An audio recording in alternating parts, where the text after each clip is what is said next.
Samantala mga idol, pagpapatayo ng isang gusali para sa business one-stop shop ang isinusulong ngayon sa bayan ng Asingan upang agarang maibigay ang serbisyo sa negosyo ng mga negosyante sa bayan. Naglalayon itong mapabilis pa at mas simplihan ang proseso ng pagnenegosyo sa nasabing bayan. Isa rin ito sa nakikita ng alkalde upang mapalakas pa ang ekonomiya ng bayan gamit ang pagkakaroon ng centralized na gusali at dito na ipoproseso ang mga kinakailangan ng mga nais magnegosyo at mga kasalukuyang negosyante na. Magsisilbing pangunahing opisina ang nasabing pasilidad para sa Business Permits and Licensing Office o BPLO, Municipal Treasurer's Office, Municipal Planning and Development Office at iba pa.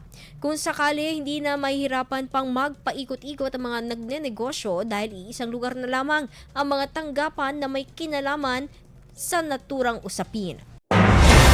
IFM News. IFM News. IFM News.